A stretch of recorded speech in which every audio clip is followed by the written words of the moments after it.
Hello बच्चों, कैसे हो आप सभी। उम्मीद करता हूँ आप सभी ठीक होंगे और आपकी तैयारी भी अच्छे से चल रही होगी। अगर आप यूपी पुलिस कांस्टेबल री एग्जाम की तैयारी कर रहे हैं तो ये क्लास सिर्फ और सिर्फ आपके लिए है, क्योंकि आपको इस क्लास में जो भी यूपी पुलिस कांस्टेबल री एग्जाम को लेकर जो भी प्रीवियस ईयर के क्वेश्चन हैं वो आपको इस क्लास में आज देखने को मिलेंगे। तो बने रहिएगा इस क्लास के एंड तक, जिससे कि आप अपने एग्जाम में अच्छा सा स्कोर करके आ सको। तो जैसा कि यहाँ पर आप पहला क्वेश्चन देख सकते होंगे, दिया गया है निम्नलिखित में से कौन सा या कौन से भारत में एक व्यक्ति के अधिकारों के बारे में सही है। अधिकारों के बारे में सही है। तो यहाँ पर आपके सामने दो पॉइंट दिए गए हैं, पी और क्यू। तो इनमें से आपको पढ़ के बताना है कि इनमें से कौन सा एक व्यक्ति यानी कि भारत में एक व्यक्ति के अधिकारों के बारे में सही है। तो चलिए इसको इन पॉइंटों को हम पढ़ते हैं और समझते हैं। जैसे कि यहाँ पर पी पॉइंट दिया गया है कि यदि किसी व्यक्ति का मौलिक अधिकार का उल्लंघन होता है तो संविधान कहता है कि पीड़ित व्यक्ति उच्च न्यायालय या सर्वोच्च न्यायालय में जा सकता है। तो बिल्कुल सही है, पी पॉइंट जो है वो बिल्कुल सही बैठ रहा है क्वेश्चन के माध्यम से। चलिए अगला जो पॉइंट है क्यू, उसको हम देखते हैं। जैसे कि यहाँ पर दिया गया है, यदि किसी व्यक्ति के कानूनी अधिकार का उल्लंघन, ठीक है, यदि किसी व्यक्ति के कानूनी अधिकार का उल्लंघन होता है तो वह एक सामान्य न्यायालय, ठीक है, एक सामान्य न्यायालय में जा सकता है। तो ये भी पॉइंट बिल्कुल ठीक होता है। तो इस क्वेश्चन के माध्यम से पी और क्यू दोनों ही पॉइंट ठीक होते हैं, तो इसलिए पी और क्यू दोनों हो जाएंगे इसके आंसर। ठीक है, जैसे कि यहाँ पर आप ऑप्शन में देख सकते होंगे पी और क्यू, ए ऑप्शन आपका बिल्कुल राइट हो जाएगा। जिसका भी ए ऑप्शन आ रहा था बिल्कुल सही है, बिल्कुल परफेक्ट है। ए ऑप्शन बिल्कुल राइट है, आंसर आपका ए हो जाएगा। ठीक है, पी और क्यू दोनों। चलिए इसकी हम व्याख्या को भी देखते हैं। जैसा कि यहाँ पर आप व्याख्या इसकी देख सकते होंगे, दिया गया है यदि किसी व्यक्ति के मौलिक अधिकार का उल्लंघन होता है तो संविधान कहता है कि पीड़ित व्यक्ति उच्च न्यायालय अनुच्छेद 226 के तहत, उच्च न्यायालय अनुच्छेद 226 या सर्वोच्च न्यायालय अनुच्छेद 32 में के तहत जा सकता है। वह यदि किसी व्यक्ति के कानून अधिकार, ठीक है, कानूनी अधिकार का उल्लंघन होता है तो वह एक सामान्य न्यायालय में जा सकता है। भारतीय संविधान के भाग 3 द्वारा, ठीक है, भारतीय संविधान के भाग 3 द्वारा प्रदत्त मूल अधिकार अमेरिका के संविधान से लिया गया है। अनुच्छेद 12 से 35 तक में प्रावधानित है कि भारतीय संविधान के अलावा अन्य जो भी अधिकार दूसरे अधिनियम में दिए, ठीक है, दूसरे अधिनियम में दिए गए हैं वे कानूनी अधिकार हैं। जैसे भारतीय दंड संहिता, दंड प्रक्रिया संहिता, ठीक है, भारतीय दंड संहिता, दंड प्रक्रिया संहिता और नागरिक प्रक्रिया संहिता, संविदा अधिनियम इत्यादि। ठीक है, तो यहाँ पर आपका जो डाउट है वो क्लियर हो चुका होगा। चलिए अगले क्वेश्चन की ओर बढ़ते हैं। जैसा कि यहाँ पर आप अगला क्वेश्चन देख सकते होंगे, दिया गया है कि निम्नलिखित में, ठीक है, निम्न मौलिक अधिकारों को उस अनुच्छेद के आरोही, ठीक है, आरोही क्रम में लगाएं जिसके तहत वे संविधान में दिखाई देते हैं। तो यहाँ पर क्या बोला गया है कि निम्न मौलिक अधिकारों, यहाँ पर आपके सामने ये चारों मौलिक अधिकार दिए गए हैं। तो बोला गया है कि मौलिक अधिकारों को उस अनुच्छेद के आरोही, ठीक है, आरोही क्रम में लगाएं जिसके तहत वे संविधान में दिखाई देते हैं। मतलब जैसे ही संविधान में दिए गए हैं बिल्कुल वैसे ही क्रम हमें लगाना है, ये बताया गया है। ठीक है, तो यहाँ पर आपके सामने 4 पॉइंट दिए गए हैं, जैसे कि आप देख सकते हैं, A point, B point, C point और डी पॉइंट। इनमें हमें देखना है कि कौन सा जो है वो मूल अधिकार पहले आता है और कौन सा बाद में आता है। जैसे कि यहाँ पर आप 4 ऑप्शन नीचे देख सकते होंगे। तो चलिए हम देखते हैं। देखिए यहाँ पर 4 पॉइंट दिए गए हैं, इसमें सबसे पहले जो आता है वो समता का अधिकार आता है। समानता का अधिकार या समता का अधिकार भी हम कहते हैं। ठीक है, समानता का अधिकार सबसे पहले आता है, जो कि 14 से 18 तक, यानी कि अनुच्छेद 14 से 18 तक के बीच में होते हैं समानता का अधिकार। ठीक है, तो पहले नंबर पे सी आ जाएगा। ठीक है, पहले नंबर पे आ जाएगा सी आ जाएगा। और दूसरे नंबर पे क्या आएगा, देखिए दूसरे नंबर पे आ जाएगा स्वतंत्रता का अधिकार। ठीक है, दूसरे नंबर पर आ जाएगा स्वतंत्रता का अधिकार। तीसरे नंबर पे क्या आएगा, तीसरे नंबर पर आएगा शोषण के विरुद्ध अधिकार। ठीक है, तीसरे नंबर पे आएगा शोषण के विरुद्ध अधिकार। और चौथे नंबर पर आएगा सांस्कृतिक, ठीक है, सांस्कृतिक और शिक्षक अधिकार, सांस्कृतिक और शिक्षण अधिकार आपके चौथे नंबर पे आ जाएगा। तो पहले नंबर पे सी ऑप्शन आएगा, दूसरे पे ए और तीसरे पे बी, चौथे पे डी आएगा। तो इसके जरिए से आपका जो आंसर है ऑप्शन नंबर बी में आ रहा है। ठीक है, ऑप्शन नंबर बी आपका बिल्कुल ठीक हो जाएगा, बिल्कुल परफेक्ट हो जाएगा। चलिए अगले क्वेश्चन की ओर बढ़ते हैं। अगले क्वेश्चन की ओर बढ़ने से पहले इसकी हम व्याख्या देख लेते हैं कि व्याख्या में क्या बताया गया है। जैसे कि आप यहाँ पर देख सकते होंगे, दिया गया है बी ऑप्शन, जैसे कि मैं आपको बता चुका हूँ आंसर में, दिया गया है कि मौलिक अधिकारों संविधान के अनुरूप का सही क्रम है। तो यहाँ पर पहला ऑप्शन ए दिया गया है कि समता का अधिकार या समानता का अधिकार, जो कि अनुच्छेद 14 से 18 के बीच में है। जैसे कि यहाँ पर दिया गया कि अनुच्छेद 14 में क्या है, विधि के समक्ष समता। अनुच्छेद 15 में क्या है, धर्म, मूल, वंश, जाति, लिंग या जन्म स्थान के आधार पर विभेद का प्रतिबंध। ठीक है, विभेद का प्रतिबंध दिया गया है।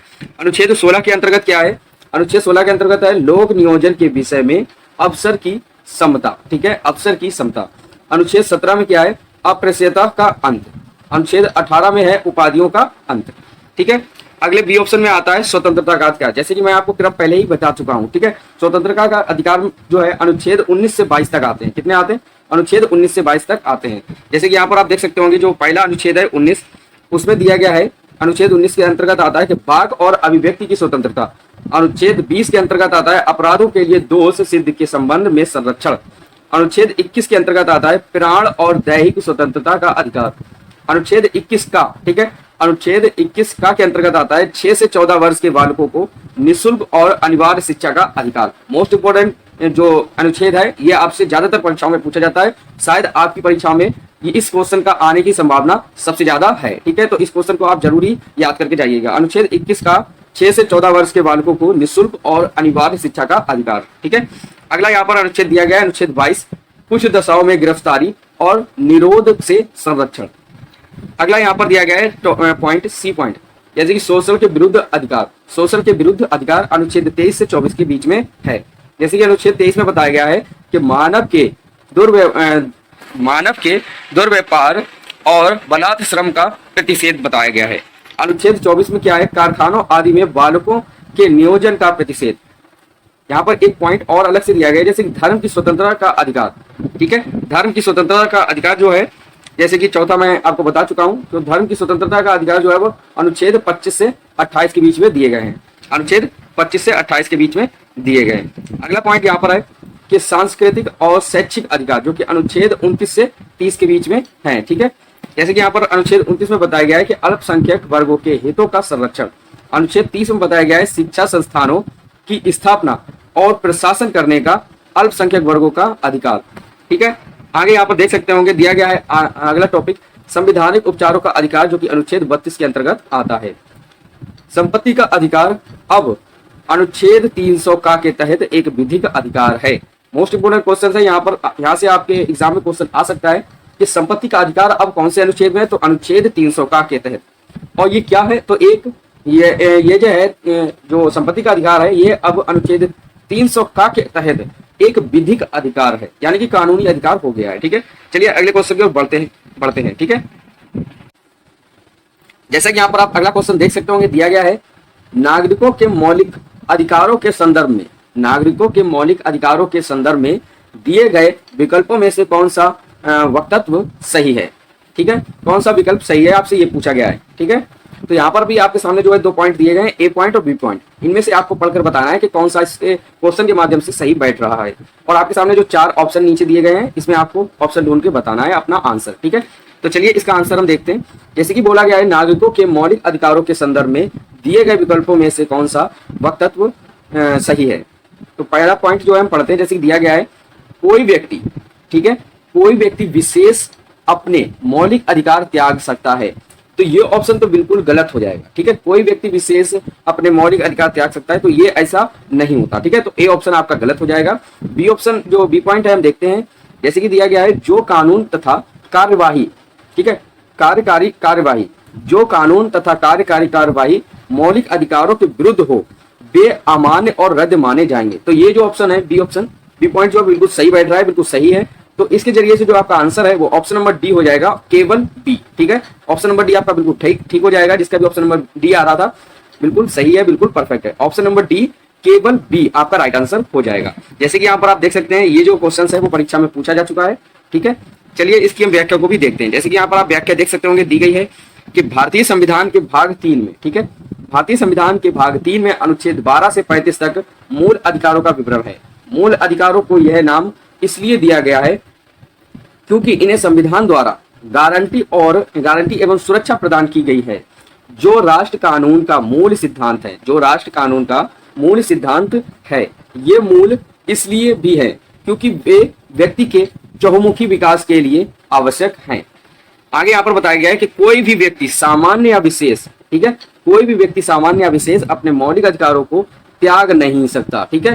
कोई व्यक्ति सामान्य या विशेष अपने मौलिक अधिकारों को त्याग नहीं सकता, लेकिन आपातकाल के दौरान अनुच्छेद 20 और 21, ठीक है, अनुच्छेद 20 और 21 को छोड़कर, ठीक है, समझिए यहाँ पर बात कि लेकिन आपातकाल के दौरान अनुच्छेद 20 और 21 को छोड़कर अन्य मौलिक अधिकारों का निलंबन हो सकता है। निलंबन हो सकता है। अनुच्छेद 13, ठीक है, अनुच्छेद 13 घोषित करता है कि मूल अधिकारों के विरुद्ध कोई कानून और कार्यकारी कार्यवाही जो मूल अधिकारों का यहाँ पर बोला गया है कि अल्पीकरण, ठीक है, अल्पीकरण करते हो या मूल अधिकारों से असंगत हो, ठीक है, मूल अधिकारों से असंगत हो, वे अमान्य और रद्द माने जाएंगे। तो यहाँ पर आपके सारे डाउट क्लियर हो रहे होंगे। मैं उम्मीद करता हूं आपको सारा कुछ जो इस व्याख्या में लिखा है वो समझ में आ गया होगा। चलिए अगले जो है क्वेश्चन की ओर बढ़ते हैं। जैसे कि यहाँ पर आप अगला क्वेश्चन देख सकते होंगे, दिया गया है जीवन का संरक्षण, ठीक है, जीवन का संरक्षण और व्यक्तिगत आजादी, जीवन का संरक्षण और व्यक्तिगत आजादी मौलिक अधिकार के अंग हैं। क्वेश्चन के माध्यम से समझिए यहाँ पर क्या बोल रहा है। बोल रहा है कि जीवन का संरक्षण और व्यक्तिगत आजादी मौलिक अधिकार के अंग हैं। तो किसके, मतलब किस अधिकार के अंतर्गत आते हैं? तो इसका जो राइट आंसर है ऑप्शन नंबर डी हो जाएगा, स्वतंत्रता के अधिकार, ठीक है। ऑप्शन नंबर डी आपका बिल्कुल ठीक हो जाएगा। जिसका भी ऑप्शन नंबर डी आ रहा था बिल्कुल परफेक्ट है, बिल्कुल सही है। चलिए इसकी हम व्याख्या को भी देखते हैं। जैसे कि यहाँ पर आप व्याख्या देख सकते होंगे, दिया गया है कि जीवन का संरक्षण और व्यक्तिगत आजादी स्वतंत्रता के मौलिक अधिकार के अंग हैं। यह भारतीय संविधान के अनुच्छेद 20 और 21 में वर्णित है। जीवन का संरक्षण और व्यक्तिगत आजादी स्वतंत्रता के मौलिक अधिकार के अंग हैं। यह भारतीय संविधान के अनुच्छेद 20 और 21 में वर्णित हैं। ठीक है, यहाँ पर आपके सारे डाउट क्लियर हो रहे होंगे, मैं उम्मीद करता हूँ। चलिए अगले क्वेश्चन की ओर बढ़ते हैं। जैसा कि यहाँ पर आप अगला क्वेश्चन देख सकते होंगे, दिया गया है कि भारत के, ठीक है, भारत के नागरिकों के मौलिक अधिकारों, ठीक है, भारत के जो नागरिक है उनके मौलिक अधिकारों के संदर्भ में निम्नलिखित में से कौन सा सही है, आपसे ये पूछा गया है। ठीक है, तो निम्नलिखित में से कौन सा सही है ये आपको बताना है। तो जैसा कि आप यहाँ पर आप देख सकते होंगे, दिया गया है ए पॉइंट और बी पॉइंट। ठीक है, ए पॉइंट और बी पॉइंट दिया गया है, जिसमें कि आपको ढूंढकर बताना है या समझकर पढ़कर बताना है कि कौन सा पॉइंट सही बैठ रहा है और कौन सा गलत। तो चलिए यहाँ पर हम पहला पॉइंट देखते हैं। जैसे कि दिया गया है, अप्रेस्यता एक अपराध है। अप्रेस्यता एक अपराध है और ऐसा आचरण करने वाले को कानूनन सजा मिल सकती है। तो बिल्कुल ठीक है, ए ऑप्शन जो है बिल्कुल ठीक है। बी ऑप्शन भी हम देखते हैं कि भारत के नागरिक, ठीक है, भारत के नागरिक किसी अन्य देश से उपाधि ग्रहण नहीं कर सकते। भारत के नागरिक किसी अन्य देश से उपाधि ग्रहण नहीं कर सकते। तो बी ऑप्शन भी बिल्कुल ठीक बैठ रहा है। तो इस क्वेश्चन के जरिए से जो आंसर है वो ए और बी दोनों हो जाएगा। तो ए और बी जो है वो सी ऑप्शन में देखने को आपको मिल रहा होगा। तो इसका जो राइट आंसर है ऑप्शन नंबर सी हो जाएगा, ए और बी दोनों। ठीक है, ए और बी दोनों। चलिए इसकी हम जो व्याख्या है उसको समझ लेते हैं। जैसे कि यहाँ पर दिया गया है व्याख्या के थ्रू कि संविधान के भाग 3 में, संविधान के भाग 3 में अनुच्छेद 12 से 35 तक मूल अधिकारों का विवरण है। ये न्यायोचित हैं। इनके उल्लंघन होने पर यह व्यक्तियों को अदालत जाने की अनुमति देता है। इन प्रावधानों का उद्देश्य कानून की सरकार बनाना है, ना कि व्यक्तियों की। ठीक है, ना कि व्यक्तियों की।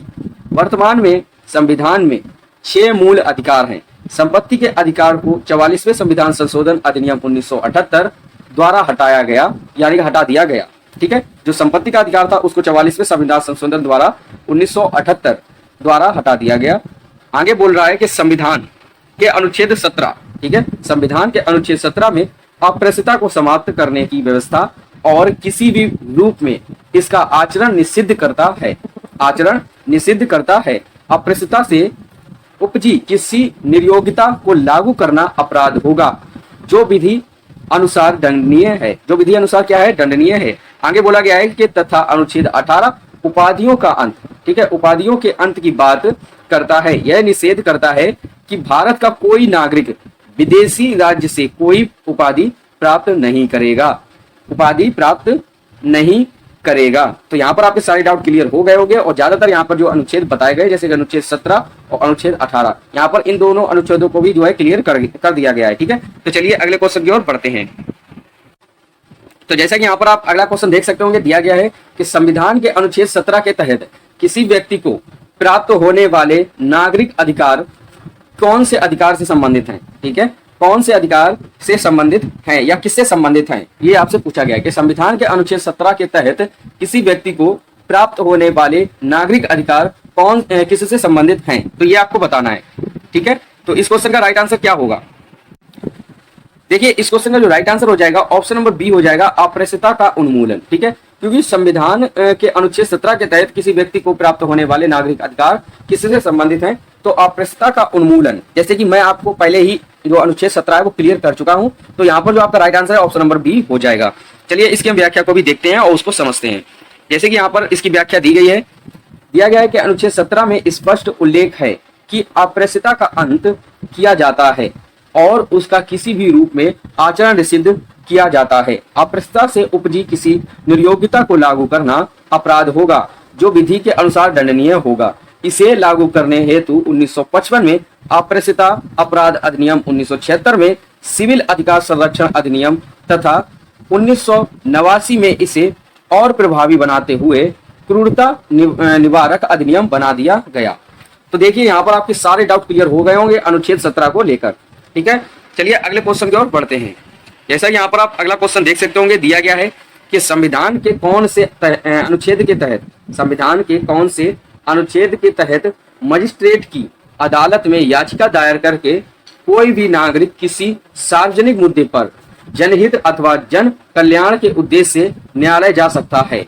तो आपसे अनुच्छेद पूछा गया है कि कौन सा अनुच्छेद हो सकता है। तो इस क्वेश्चन का जो राइट आंसर है वो क्या होगा, तो इस क्वेश्चन का जो राइट आंसर है ऑप्शन नंबर सी हो जाएगा। क्या हो जाएगा, ऑप्शन नंबर सी हो जाएगा, अनुच्छेद 32। ठीक है, अनुच्छेद 32 हो जाएगा आपका राइट आंसर। ठीक है, चलिए इसके हम व्याख्या को देखते हैं, उसको समझते हैं। जैसे कि यहाँ पर दिया गया है व्याख्या को कि संविधान के अनुच्छेद 32, ठीक है, संविधान के अनुच्छेद 32 संवैधानिक उपचारों का अधिकार के खंड 3 के तहत संसद को यह शक्ति प्राप्त है कि वह किसी अन्य न्यायालय जैसे निचली अदालत को सभी प्रकार के निर्देश, आदेश और रिट जारी करने की शक्ति प्रदान कर सकती है। यद्यपि यह उच्चतम न्यायालय को प्रदत्त शक्तियों के विरुद्ध किसी पूर्वाग्रह से रहित होना चाहिए। अतः संविधान के अनुच्छेद 32, ठीक है, संविधान के अनुच्छेद 32 3 के तहत कोई भी नागरिक मजिस्ट्रेट की अदालत में याचिका दायर करके किसी सार्वजनिक मुद्दे पर जनहित अथवा जन कल्याण के उद्देश्य से न्यायालय जा सकता है। तो अनुच्छेद 32 के तहत। ठीक है, तो यहाँ पर भी आपका डाउट सारा क्लियर हो गया होगा अनुच्छेद 32 को लेकर। चलिए अगले क्वेश्चन की ओर बढ़ते हैं। जैसा कि यहाँ पर आप अगला क्वेश्चन देख सकते होंगे, दिया गया है कि भारत के संविधान के लेख, ठीक है, भारत के संविधान के लेख के साथ निम्नलिखित अधिकारों में से कौन सा गलत, ठीक है, यहाँ पूछा गया कौन सा गलत तरीके से मेल खाता है। भारत के संविधान के लेख के साथ निम्नलिखित अधिकारों में से कौन सा गलत तरीके से मेल खाता है, आपसे ये पूछा गया है। तो इस क्वेश्चन का जो राइट आंसर है वो क्या होगा, देखिए यहाँ पर हम सारे ऑप्शन देखते हैं। जैसे कि दिया गया है ए ऑप्शन में कि शोषण के विरुद्ध अधिकार अनुच्छेद 23 से 24 बिल्कुल ठीक है। समानता का अधिकार अनुच्छेद 14 से 18 बिल्कुल ठीक है। स्वतंत्रता का अधिकार अनुच्छेद 19 से 22 ये भी बिल्कुल ठीक है। धर्म की स्वतंत्रता का अधिकार अनुच्छेद 11 से 13 तो ये गलत हो जाएगा, क्योंकि धर्म की स्वतंत्रता का अधिकार जो है वो अनुच्छेद 25 से 28 तक है। कितना है, अनुच्छेद 25 से 28 तक है। तो डी ऑप्शन आपका गलत हो रहा है। तो यहाँ पर कौन सा गलत है ये पूछा गया है। ठीक है, क्या पूछा गया है यहाँ पर कि कौन सा गलत तरीके से मेल खाता है, तो डी ऑप्शन आपका बिल्कुल सही हो जाएगा, क्योंकि ये ही गलत ऑप्शन है। ठीक है, ऑप्शन नंबर डी जो है वो गलत तरीके से मेल खाता है, तो ऑप्शन नंबर डी आपका राइट आंसर हो जाएगा। चलिए इसके हम व्याख्या को भी देखते हैं। जैसे कि यहाँ पर दिया गया है कि सभी मौलिक अधिकार के अंतर्गत आते हैं, मतलब सभी मौलिक अधिकार के अंतर्गत आते हैं। भाग 3 में अनुच्छेद 12 से 35 में वर्णित किया गया है जो निम्न है, जैसे कि जो निम्न प्रकार से बताया गया है। जैसे कि यहाँ पर आप देख सकते होंगे कि सारे ही मौलिक अधिकारों को उनके अनुच्छेद के साथ में बताया गया है। जैसे कि यहाँ पर आप देख सकते हैं कि समता का या समानता का अधिकार अनुच्छेद 14 से 18, स्वतंत्रता का अधिकार अनुच्छेद 19 से 22, शोषण के विरुद्ध अधिकार अनुच्छेद 23 से 24, धार्मिक स्वतंत्रता का अधिकार अनुच्छेद 25 से 28। ठीक है, धार्मिक स्वतंत्रता का अधिकार अनुच्छेद 25 से 28, अल्पसंख्यकों को विशेष अधिकार अनुच्छेद 29 से 30, संवैधानिक उपचारों का अधिकार अनुच्छेद 32 के तहत आता है। ठीक है, तो यहाँ पर आपके सारे डाउट क्लियर हो रहे होंगे। और ये जो पूरी टॉपिक है, ठीक है, ये जो पूरा टॉपिक है जिसमें आपके मूल अधिकार या मौलिक अधिकार जो है दिए गए हैं, ये सारे ही आप जो है याद करके जरूर जाइएगा, क्योंकि यहाँ से आपके एग्जाम में क्वेश्चन मोस्टली बन सकता है। ठीक है, चलिए अगले क्वेश्चन की ओर बढ़ते हैं। जैसा कि यहाँ पर आप अगला क्वेश्चन देख सकते होंगे, दिया गया है कि मानवाधिकार की सार्वभौमिक, ठीक है, मानवाधिकार की सार्वभौमिक घोषणा में उल्लेखित मानवाधिकार के सिद्धांत भारतीय संविधान के किन अनुच्छेदों में निहित हैं। ये आपसे पूछा गया है कि मानवाधिकार की सार्वभौमिक घोषणा में उल्लिखित मानवाधिकार के सिद्धांत भारतीय संविधान के किन अनुच्छेदों में निहित हैं। तो इस क्वेश्चन का जो राइट आंसर है ऑप्शन नंबर डी हो जाएगा, अनुच्छेद 12 से 51। ठीक है, अनुच्छेद 12 से 51 आपका राइट आंसर हो जाएगा। जिसका भी ऑप्शन नंबर डी आ रहा था बिल्कुल ठीक है, बिल्कुल परफेक्ट है। चलिए इसकी हम जो व्याख्या है उसको भी हम देखते हैं। जैसे कि यहाँ पर आप क्वेश्चन की व्याख्या को देख सकते होंगे, दिया गया है कि भारतीय संविधान में मौलिक अधिकार व नीति निर्देशक तत्वों के माध्यम से मानवाधिकार की भावना परिलक्षित होती है। मानवाधिकार का संबंध आधारभूत अधिकार और स्वतंत्रता से है, जो व्यक्ति के सर्वांगीण विकास के लिए अनिवार्य है। उल्लेखनीय है कि द्वितीय विश्व युद्ध की समाप्ति के बाद 1948 से 1948 मतलब 1948 में, ठीक है, 1948 में 48 देशों के समूह, ठीक है, 1948 में 48 देशों के समूह ने समूची मानव जाति के अधिकारों की व्याख्या करते हुए एक चार्टर पर हस्ताक्षर किए थे। ठीक है, एक चार्टर पर हस्ताक्षर जो है वो किए थे, जिसमें माना गया था कि व्यक्ति के मानवाधिकारों की हर कीमत पर रक्षा की जानी चाहिए। इसे ही मानवाधिकार की सार्वभौमिक घोषणा पत्र 1948, ठीक है, 1948 के नाम से जाना जाता है। ठीक है, तो यहाँ पर आपका डाउट बिल्कुल क्लियर हो गया होगा। चलिए अगले क्वेश्चन की ओर बढ़ते हैं। जैसा कि यहाँ पर आप अगला क्वेश्चन देख सकते होंगे, दिया गया है कि भारतीय संविधान की धारा 22 के अनुसार अधिकतम कितने समय के भीतर गिरफ्तार करके हिरासत में लिए गए किसी व्यक्ति को निकटतम मजिस्ट्रेट के समक्ष प्रस्तुत करना चाहिए। तो जैसा कि यहाँ पर आप क्वेश्चन में देख ही सकते होंगे कि क्वेश्चन में आपसे क्या पूछा गया है। तो ये क्वेश्चन आपके जो एग्जाम में पूछा जा चुका है, आप देख सकते हैं जितने भी इस क्लास पे क्वेश्चंस कराए जा रहे हैं वो सारे ही प्रीवियस ईयर को लेकर हैं। तो आप इस क्लास में आप देख सकते हैं कि किस तरह के क्वेश्चन आपके एग्जाम में पूछे जाते हैं। ठीक है, तो पूछा क्या गया है कि भारतीय संविधान की धारा 22 के अनुसार, ठीक है, भारतीय संविधान की धारा 22, यहाँ पर देखिए धारा 22 के अनुसार अधिकतम कितने समय के भीतर गिरफ्तार करके हिरासत में लिए गए किसी व्यक्ति को निकटतम मजिस्ट्रेट के समक्ष प्रस्तुत करना चाहिए। तो इस क्वेश्चन का जो राइट आंसर हो जाएगा ऑप्शन नंबर डी हो जाएगा, 24 घंटे। ठीक है, ऑप्शन नंबर डी आपका बिल्कुल ठीक हो जाएगा, बिल्कुल परफेक्ट हो जाएगा, 24 घंटे आपका राइट आंसर हो जाएगा। चलिए इसकी हम व्याख्या को भी देखते हैं, उसको समझते हैं। जैसा कि यहाँ पर आप व्याख्या देख सकते होंगे, दिया गया है कि अनुच्छेद 22, ठीक है, अनुच्छेद 22 किसी व्यक्ति को गिरफ्तारी एवं निरोध से संरक्षण प्रदान करता है। अनुच्छेद 22 किसी व्यक्ति को गिरफ्तारी एवं निरोध से संरक्षण प्रदान करता है। अनुच्छेद 22 में भाग 2 है, अनुच्छेद 22 में भाग 2 है। क्या किया गया है यहाँ पर? अनुच्छेद 22 में दो भाग है। पहला भाग जो है साधारण कानूनी मामले से संबंधित है। देखिए यहाँ पर दिया क्या गया है कि अनुच्छेद 22 में 2 भाग हैं। पहला भाग साधारण कानूनी मामले से संबंधित है, जबकि दूसरा भाग जो है वो निवारक हिरासत के मामले से संबंधित है। ठीक है, तो यहाँ पर 2 भाग आपको पूरे क्लियर कर दिए गए हैं।